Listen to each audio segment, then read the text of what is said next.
Hello guys, I am Diksha Goel. Today I am going to teach you the topic metals and non-metals of class 10 chapter number 3rd. First is metal. Metal वो elements होते हैं periodic table के जिनको हम categorise कर सकते हैं physical और केमिकल प्रॉपर्टीज़ के बेस पे। फिजिकल प्रॉपर्टीज़ क्या होती है मेटल्स की? First is malleability. मैलेबिलिटी वो प्रॉपर्टी होती है जो उनकी एबिलिटी को बताती है कि उनको हम मेटल को हम थिन शीट्स में कन्वर्ट कर सकते हैं विदाउट ब्रेकिंग। डक्टिलिटी वो प्रॉपर्टी होती है मेटल की जो हमें उसकी एबिलिटी को बताती है कि उसका हम थिन वायर्स में चेंज कर सकते हैं without breaking. Conductivity.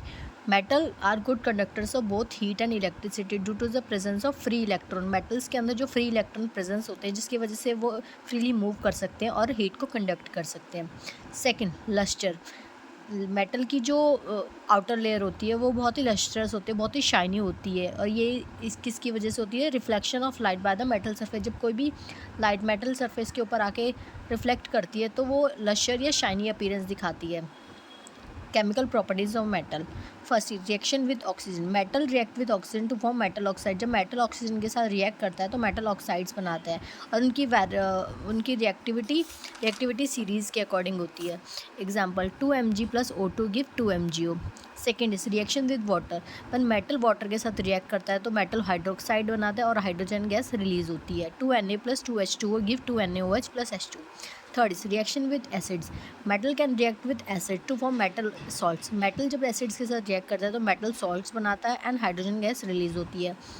Zn+2HCl give Zn Cl2+H2। Reactivity series. The reactivity series is a list of metal arranged in decreasing order of their reactivity.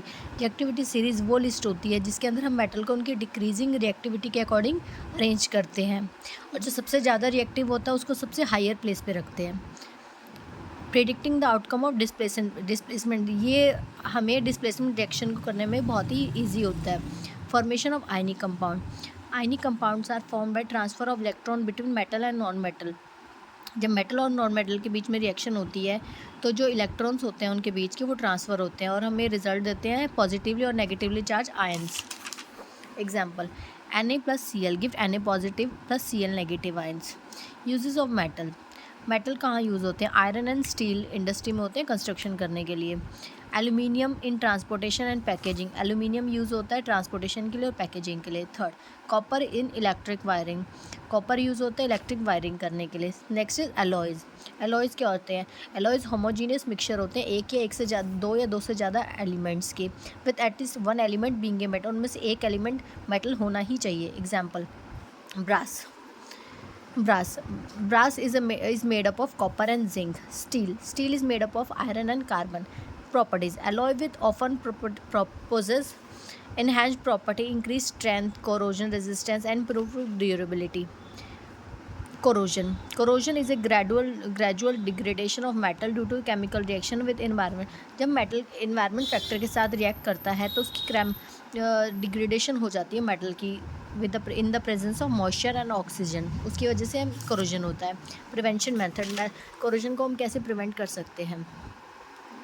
Coating with protective layer. अगर हम metal के ऊपर protective layer की coating कर देते हैं या paint कर देते हैं तो उससे हम उसको प्रिवेंट कर सकते हैं। Galvanization is a coating a layer of zinc using corrosion resistance alloys. अगर हम कोरोजन को प्रिवेंट करने के वाले एलॉयज़ को यूज़ करेंगे तो भी हम कोरोजन को प्रिवेंट कर सकते हैं। Amphoteric oxides of metal. Amphoteric oxides are metal oxide which react with both acid and base to form salt and water. Amphoteric oxides वो मेटल ऑक्साइड्स होते हैं जो कि एसिड्स और बेस दोनों के साथ रिएक्ट करके सॉल्ट एंड वाटर बनाते हैं। Example, Al2O3 ZnO PbO SnO। These are the reactions of amphoteric oxides. Basic oxides of metal.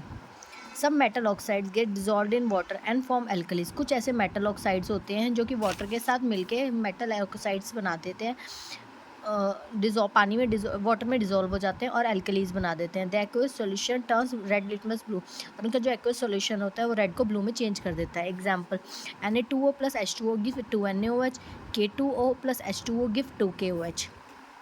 Some exceptions in metals के अंदर भी कुछ एक्सेप्शंस होती हैं। These are given below. First, sodium and potassium are soft metal. Generally metal hard होते हैं but sodium and potassium are soft metal. They can be enough enough soft to cut with a knife and have a low melting and boiling points and have low densities. Second, gold silver and copper are metal, ये सारे metal होते हैं but they do not react with acid to release hydrogen, but ये acid के साथ react करके hydrogen gas release नहीं करते. Third, mercury is a liquid at room temperature. Gallium and caesium also have low melting point. Lead metal is a poor conductor of electricity. Mercury metal do not show property like ductility and malleability. Mercury metal do not show sonorous property. It does not produce a ringing sound when struck. Mercury ऐसा metal होता है जो ductility और malleability को भी show नहीं करता और सोनोरस प्रॉपर्टी को भी शो नहीं करता. जब उसको स्ट्रक करेंगे तो वो रिंगिंग साउंड प्रोड्यूस नहीं करता. Alkali metal have low density. This is the reactivity series.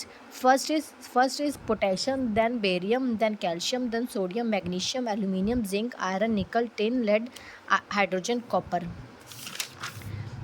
Then mercury, silver, gold, and platinum.